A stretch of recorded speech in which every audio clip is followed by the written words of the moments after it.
Mes chers camarades, bien le bonjour, on se retrouve pour un commentaire de vidéo sur Histoire et Métal que j'ai sorti en novembre 2017, voilà. Ça commence à dater un petit peu, hein, ça fait 2 ans et demi au moment où j'enregistre ce commentaire-là, mais pour le coup, voilà, il y a une lecture automatique qui s'est activée sur YouTube alors que j'étais en train de faire un autre commentaire. Je me suis dit, tiens, je suis jamais revenu sur ce super tournage que j'avais pu faire au Hellfest Histoire et Métal, et du coup, en plus, il y a pas mal de petits trucs à raconter autour de tout ça. Moi, en gros, par an, je m'autorise un kiff vraiment autoproduit en dehors de la maison, c'est-à-dire un petit docu voilà, que je vais me faire où je finance tout par moi-même, et en gros c'est vraiment sorti de la production classique entre guillemets. C'est un vrai kiff, et là j'avais très envie de faire un truc sur l'histoire et le métal, dans le sens où moi j'écoutais énormément de métal, et je m'étais déjà fait la réflexion du fait que y a pas mal de groupes qui utilisent l'histoire de manière un petit peu différente. Donc je me suis dit bon, travaillons dessus, tentons. J'ai envoyé un petit mail avec mes petites papates au Hellfest en leur disant bon les gars, est-ce que par hasard vous pourriez me filer une accrède, j'aimerais bien faire un documentaire sur l'histoire dans la musique métal. Ils m'ont répondu très gentiment, ils ont été très cool, ils m'ont envoyé du coup Stack Red, et je suis parti, on était deux, avec Kali qui était cadreuse sur le projet, notamment pour les interviews. On est partis tous les deux au Hellfest pendant 3 jours, histoire de pouvoir concrétiser ce documentaire. D'ailleurs, j'avais reçu un petit peu d'aide, notamment sur cette partie du début du documentaire qui revient un peu sur, de façon très sommaire, hein, sur l'histoire de l'histoire dans le métal. J'avais été donc aidé par le camarade de Two Guys One TV, qui m'avait un petit peu aidé, qui m'avait d'ailleurs conseillé aussi quelques groupes que je ne connaissais pas à aller voir au Hellfest, comme Corvus Corax, que je ne connaissais pas avant d'aller au Hellfest. Et donc j'ai rattrapé un petit peu mon retard, et donc là l'occasion de ce documentaire, de cette séquence, c'était de montrer que depuis quand même pas mal de temps, on utilise cette histoire avec un grand H. Dans la musique métal, il y a quand même une grande histoire d'amour entre l'histoire et le métal. C'est pas qu'il y en a pas dans d'autres genres musicaux, mais en tout cas c'est quand même assez surreprésenté, notamment avec des groupes, comme on le verra après, qui sont dédiés aujourd'hui à la question de l'histoire. On a évidemment Sabaton, ou Sabaton, il y a toujours des gardes de chapelle pour savoir comment on dit, ou des groupes comme Nile, ou voilà. Ah, le Slayer, Angel of Death. Slayer que j'ai eu l'occasion de voir d'ailleurs au Hellfest 2019, où ils faisaient leur tournée d'adieu. C'était très très touchant, un très très très bon concert, et beaucoup d'émotions à la fin de ce concert, où c'était la dernière fois qu'on les voyait, quoi. C'était triste. Megadeth aussi, j'ai eu la chance de les voir. C'était en 2012, je crois, que j'ai pu les voir. Alors je vais pas au Hellfest tous les ans, hein, malheureusement, mais j'y vais tous les 2-3 ans, et donc en 2012, c'est vrai que j'ai eu l'occasion de voir Megadeth. Bon, il était un peu ravagé, mais c'était sympa quand même. Night. Ah, Scorpion. Scorpion, les Allemands quand même. J'ai mis du temps avant de capter qu'ils étaient allemands. Ah, Manowar. Alors moi j'aime beaucoup Manowar. J'aime beaucoup leur son. Mais alors, ça devient un running gag depuis même avant 2019 en fait, hein. Mais quand ils ont annulé leur concert là, oh, quelle tanche, franchement, quelle tanche. Alors le Hellfest c'est cool parce que bon, il y a quand même une bonne ambiance, voilà, et tout. Alors c'est vrai que bon, il y a beaucoup de métalleux qui suivent l'émission, et du coup j'étais pas mal sollicité. C'était rigolo de tous vous rencontrer là-bas. Alors il s'agit de Corentin Charbonnier, qui vient de Tours aussi, qui est anthropologue, qui a bossé sur les questions sur le coup de rites un peu autour des métalleux, et notamment du Hellfest un peu comme lieu de pèlerinage. C'est plutôt intéressant. Ah, et là on avait Sabaton. Alors là pour le coup j'avais trusté la conférence de presse, j'avais pas réussi à les avoir en fait en interview un petit peu confidentielle quoi, mais j'avais vu qu'il y avait une conférence de presse, je me suis dit tiens je vais aller m'incruster, et honnêtement la conférence de presse Sabaton, mais c'était fou le nombre de questions de merde qu'on leur posait quoi. Il y avait les questions qui fusaient, c'était est-ce que vous êtes content d'être là? Et votre nouvel album alors, vous en êtes content? Ouais, bon. Et c'est vrai que bah, du coup j'en ai profité pour dégainer mes questions d'histoire un peu plus pointues là, et à les balancer, et c'est très étonnant parce que alors c'était un des guitaristes qui lead aussi le groupe, j'arrivais pas bien à savoir si du coup il était content de répondre et juste il avait une tête vénère, ou si je l'agaçais en fait. J'avoue que aucune idée. Alors là on est sur Tyr. Oui c'est bien Tyr. Tyr c'était rigolo aussi en interview, pour le coup je les ai eus. Ah, et on a Julien Méniel qui est juste à droite, avec qui on partageait un logement pour ce Hellfest. Ah, Turissas. Ça je kiffe souvent. Ça c'est épique ça. On a envie de prendre un cheval, on a envie de prendre une épée et de courir dans une plaine. Je pense que d'ailleurs de tous les chanteurs, enfin tous les musiciens que j'ai rencontrés, Mathias, qui est le chanteur du groupe Turissas, c'est sans doute celui avec lequel je me suis le mieux entendu. On avait pas mal de points communs.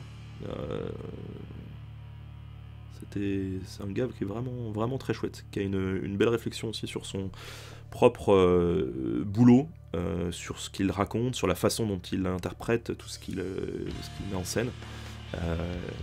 Voilà, Corvux Corax, ça c'était très, très cool aussi. Alors, c'est que des géants, hein, les types, même lui qui a l'air relativement maigrichon, ils font tous 1m90, donc autant vous dire que, bon, moi dans la vraie vie je fais 1m80, je suis pas petit mais je suis pas grand non plus, je me sentais vraiment tout petit.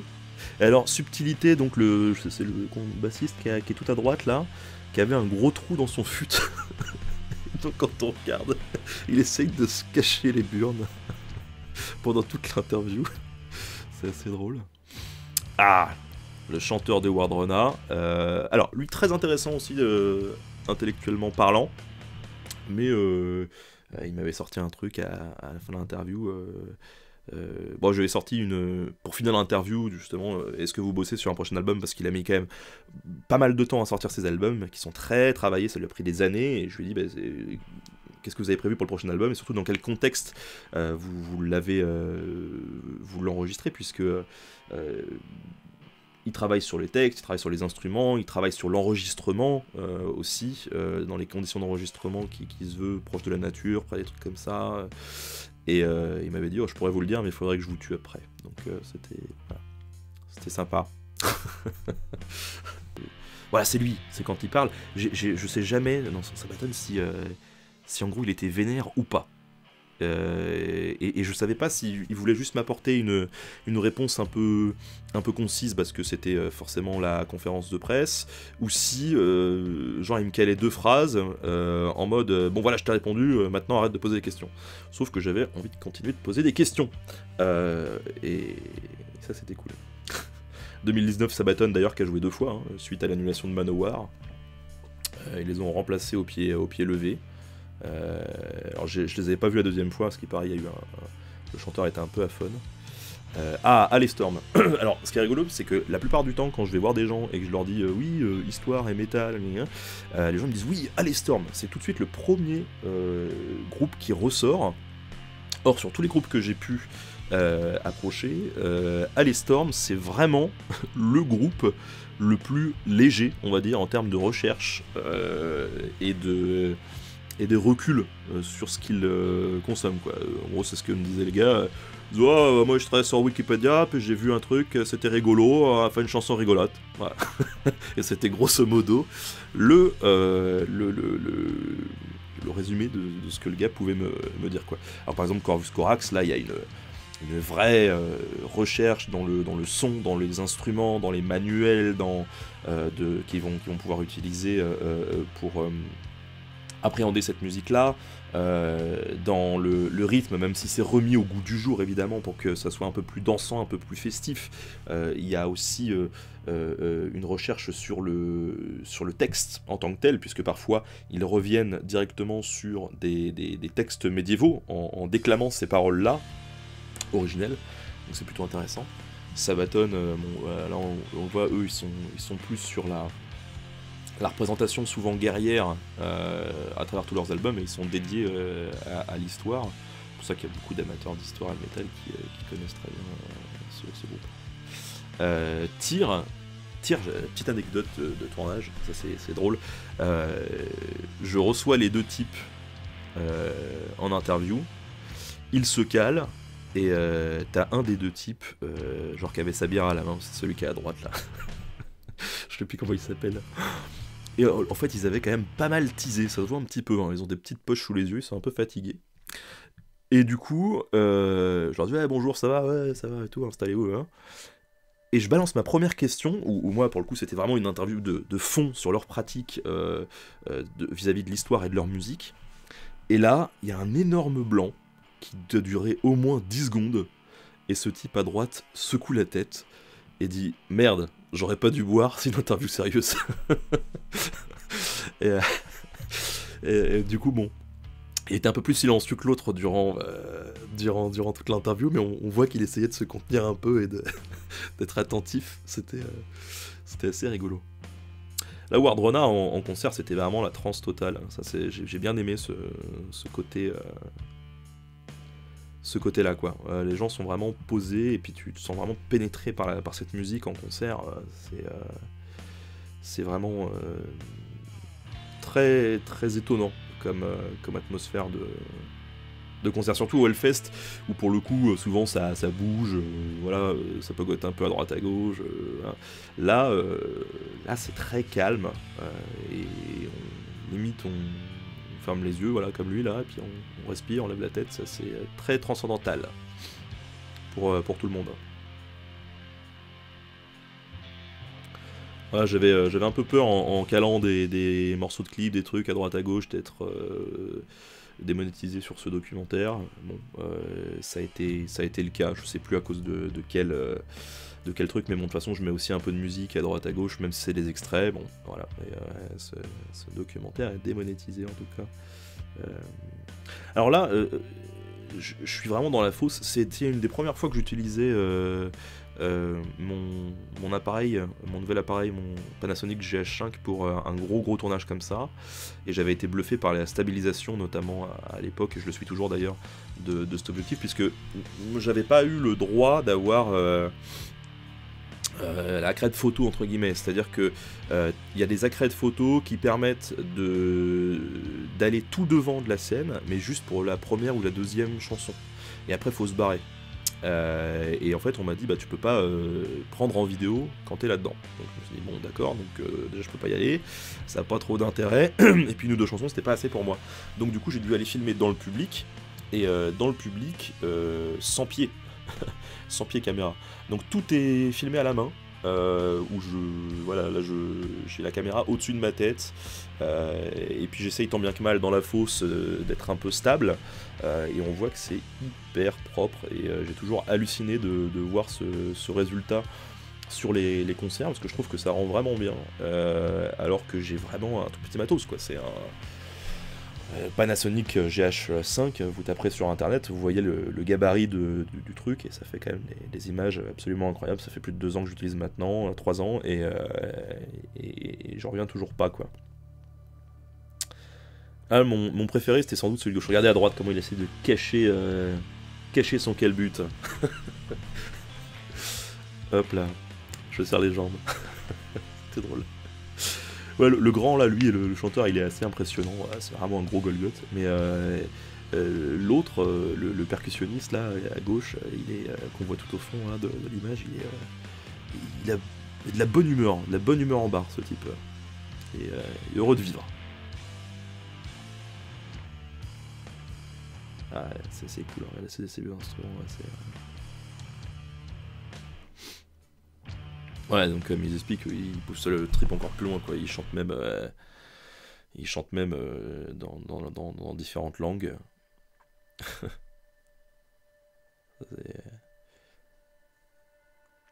En tout cas, ouais, les tournages au Hellfest, c'était chouette. Moi, ça m'a donné l'occasion, en tant que fan de métal aussi, de rencontrer quelques groupes que j'écoutais déjà. Bon, pour le coup, c'était surtout Turissas et Tyr qui de mon côté, voilà, que je connaissais déjà bien quand même avant. Sabaton, je connaissais, mais j'écoutais pas trop non plus. Musicalement, j'aime bien, mais c'est pas non plus voilà, ce que j'écoute tous les jours, quoi. Euh, et ça a été vraiment une belle occasion de découvrir ce groupe Corvus Corax, quoi.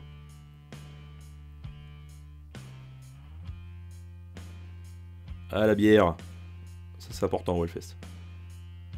Je suis pas quelqu'un qui boit énormément, hein, mais pour le coup, Hellfest, c'est quand même bien. C'est l'occasion de se lâcher un peu tous les ans. Quand on peut y aller.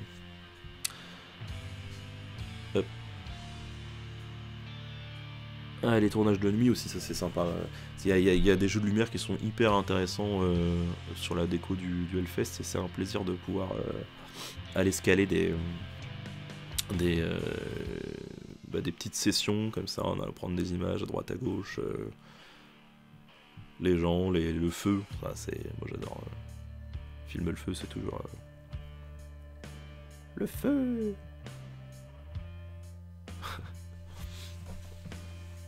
N'hésitez pas d'ailleurs à me dire en commentaire qui va au Hellfest. C'est vrai que quand j'y vais, souvent j'organise une petite session de rencontre voilà, qui dure une petite heure dans le week-end. Là d'ailleurs on en avait profité à un moment donné, je sais plus à quel moment de l'épisode, on va voir quelques festivaliers qui parlent. Bon, c'est des camarades abonnés qui avaient répondu à l'appel presque du 18 juin, parce que je sais plus c'était quand exactement le Hellfest en 2017, mais c'était aux alentours, hein, c'était pas très loin, c'était aux alentours du 20 juin, l'appel du 20 juin. Et du coup, en fait, alors sur la chaîne bonus d'ailleurs, vous pourrez retrouver deux épisodes que j'avais fait, c'était sur YouTube ou Twitch, je sais plus, où j'avais fait du montage sur Histoire et Métal pour montrer un peu l'envers du décor. Alors, on voit pas toutes les étapes du montage, mais on voit surtout ce qu'on appelle le dérush. Et le dérush, c'est toute la partie où j'allais manquiller les interviews. Et donc je me disais je vais prendre ça parce que c'est intéressant, je vais pas prendre ça parce que je trouve ça moins intéressant, ça peut se raccorder avec ça. Voilà, il y avait toute l'étape de reprise de connaissance en fait de ces interviews et de comment je vais pouvoir les caler et construire un discours avec par la suite. Donc il y a 2 sessions de 3 ou 4 heures je crois qui sont disponibles si ça vous intéresse de voir un petit peu l'envers du décor, comment on travaille en termes de montage et tout, c'est cool. D'ailleurs on voit qu'il y a des sous-titres là hein, en anglais sur tous ces passages, où parfois il y a quelques fautes d'orthographe qui se sont glissées, mais bon. Et ça c'est un travail collectif que j'ai fait avec des abonnés sur Discord. Il se trouve que quand j'avais fait ces sessions de montage en direct que vous pouvez retrouver sur la chaîne bonus, je faisais de la traduction, on va dire, presque simultanée pour les gens qui regardaient le live et la session de montage. Mais pour le coup, il faut un truc un peu plus sérieux quand même sur le documentaire. Et donc, le fait est que ça représentait énormément de travail de tout sous-titrer. Et j'avais besoin d'un petit peu d'aide, et donc il y a une dizaine de personnes quand même qui me sont venues en aide sur les sous-titres, parce que ce que vous voyez là c'est qu'une partie des interviews, mais chaque interview est disponible en intégralité sur la chaîne bonus aussi, hein, ça vous pouvez le retrouver sans problème. Chaque interview doit faire, je sais plus, en 10 minutes, un truc comme ça, 10 minutes, un quart d'heure, parce que malheureusement on n'avait pas plus de temps, hein, c'était timé. Donc voilà, ça vous donnera l'occasion d'en savoir un petit peu plus, et je voulais remercier encore une fois, 3 ans après, tous ces bénévoles qui m'ont aidé pour les sous-titres et pour sortir toutes ces vidéos sous-titrées sur la chaîne bonus, parce que c'était quand même un gros taf quoi. Ouais, on voit que là il y a du pyrotechnique là. Ça c'est cool durant leur concert. C'est vrai que moi par exemple j'aime beaucoup Rammstein et j'ai vu pas mal de fois en concert avec leur show pyrotechnique. Sans arriver à Rammstein, hein, loin de là, il y a quand même un bel effort qui est fait sur Sabaton et au niveau de la scéno, c'est très chouette quoi, à voir, c'est un peu spectacle. Quoi.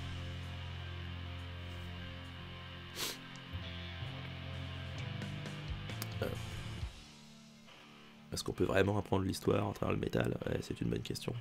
En tout cas, j'avais, à l'issue de ce documentaire aussi, il faudra que je vois si j'en fais quelque chose un jour, mais j'avais reçu pas mal de titres, justement, qu'on m'avait conseillé, qui parlaient histoire et métal. Je dois en avoir 60-70 là. Peut-être que j'en ferai un truc un jour, un petit format, je sais pas encore. Dites-moi ce que vous en pensez, si ça vous ferait kiffer un format où à chaque fois je prends 5 chansons et puis on revient rapidement sur le contexte histo de chaque chanson. Ça peut être quelque chose d'envisageable ou pas, hein, j'en sais rien. Souvent je balance des idées comme ça et puis après j'ai pas le temps et du coup je le fais pas.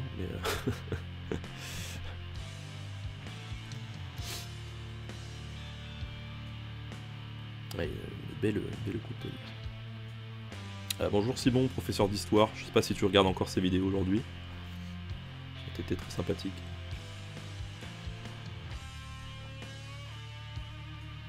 Ah, il y avait déjà des guitares roses en 2017. Alors cette piscine là en VIP, donc là c'était le coin VIP entre guillemets, donc où t'as tous ceux qui ont des accréditations presse ou autres qui y vont. Première journée on arrive, on dit waouh super idée et tout, c'est trop bien, on va pouvoir se rafraîchir.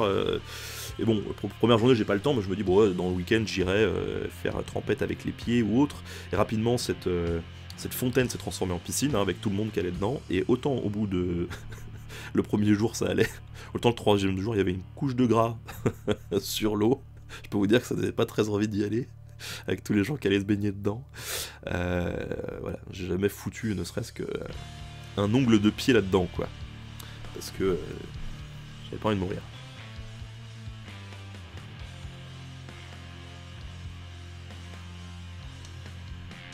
Ouais, c'est intéressant, ça faut, enfin, de voir à quel point ça peut toucher différemment les gens au niveau de l'histoire et de ce que ça peut leur apporter. Quoi. Moi, je sais que en tant qu'amateur de musique. D'ailleurs, c'était, je crois, sur un des derniers plans de ce film-là, je sais plus, ou c'était le premier. Où on dit souvent que les métalleux, il n'y a que des gentils, c'est faux. Hein. Il y avait un salaud là qui m'avait balancé de la flotte sur moi alors que j'avais mon micro. Et en fait, il m'a flingué mon micro.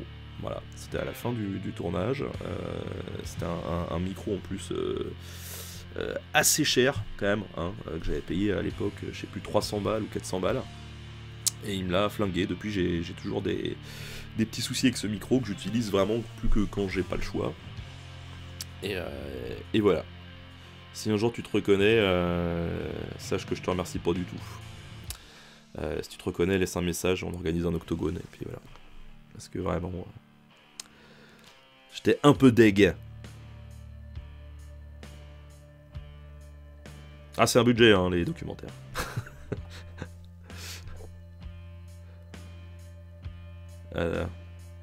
Ça me donne, en moi, rien que les images, là, ça me donne envie d'y retourner.